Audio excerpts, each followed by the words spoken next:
Roger, I think it's safe to say that one of the things that we've all learned in sharp relief over the past few months is that we are facing another crisis, and that is a crisis of inequality. It's not new, and yet I feel like many more people, perhaps in a positive way, are more aware of it. It's not something that's going to be fixed quickly. I know it's something you have thought about at TIAA, and I wonder how you approach a crisis that is manifold, that is complicated, and that you know is going to take months, years, maybe generations ultimately to fix, given how long it's been going on. How do you tackle something like that? You know, the first part of tackling one of these challenges is to be honest and say, yes, it does exist. And yes, it is shown in financial metrics as well as other metrics. The second approach that we took was to say we have to double down on our own values. We have a long history here at TIAA around diversity and inclusion. And so we just reminded ourselves of the value that we place on diversity and inclusion. And we did ask ourselves, well, gee, are there things that we can do a little better? So one of the things that we've done is we've recognized that we should always have a diverse slate of candidates applying for our jobs. We've now also said we should have a diverse slate of interviewers talking to those candidates so that we have a diverse point of view on both sides. So we've observed some things that we could change in our own organization. The third thing that we've done is we've tried to figure out how to reach out to our various communities to be responsive to these challenges. As you know, TIAA serves a higher ed sector. So we've had outreaches to our HBCU colleagues to talk about recruiting, training, et cetera, job preparedness.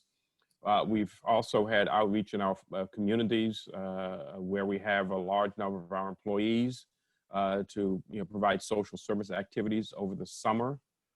We hosted a symposium of business leaders in Charlotte, which is our largest single location. And the final thing we've done is we've made sure that we understand other ways we can contribute by focusing in on financial literacy. We are, after all, a financial services company, so we've studied differences in financial literacy. Indeed, last year when we did a survey, we over-sampled African Americans to make sure we understood their challenges around financial literacy. So we're bringing our brain power, our analytical skills to bear here. All of this has been wrapped up in a program that we call Be the Change. So it's change through dialogue, change through understanding, change through leadership, and change through action. And so we've given this a brand name, and it will be with us for a long period of time as we and society work through these deep-seated problems that go back hundreds of years in American history. How do you think you've changed throughout this very turbulent year? Well, that's a very good question. This year has forced me to reflect on my own, personal journey and origin story, and to help other people understand, how my experience might be different, but it's certainly an experience. So this year I've been forced to reflect on the fact that I really did grow up in a, financially constrained environment. We'll put it that way. There were 5 of us living in a 2-bedroom house that was less than 1,000 square feet.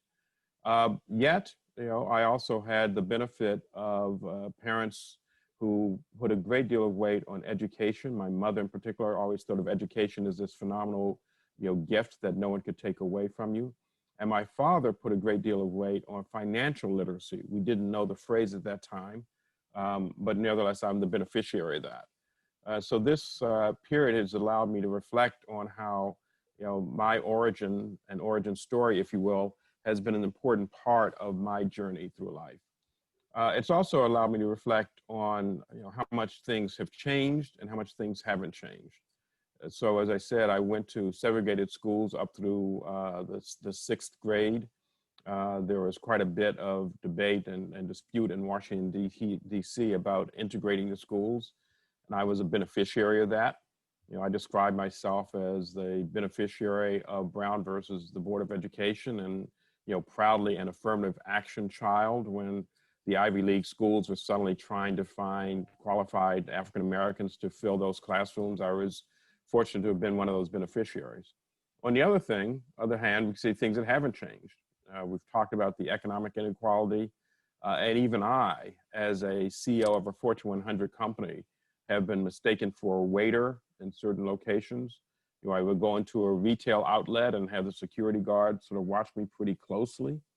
I've been in stores where individuals came up and assumed that I was not there shopping, but was there, you know, to be a salesperson, and have been asked to help fit someone with a suit.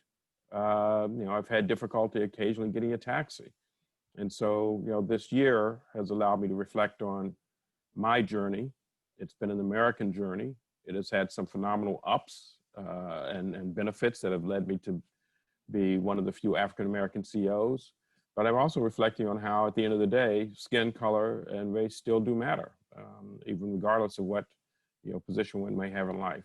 So it's been an important year of reflection for me, and an important year of sharing my story with others, and hopefully, ultimately, will be a positive year for everybody in this regard.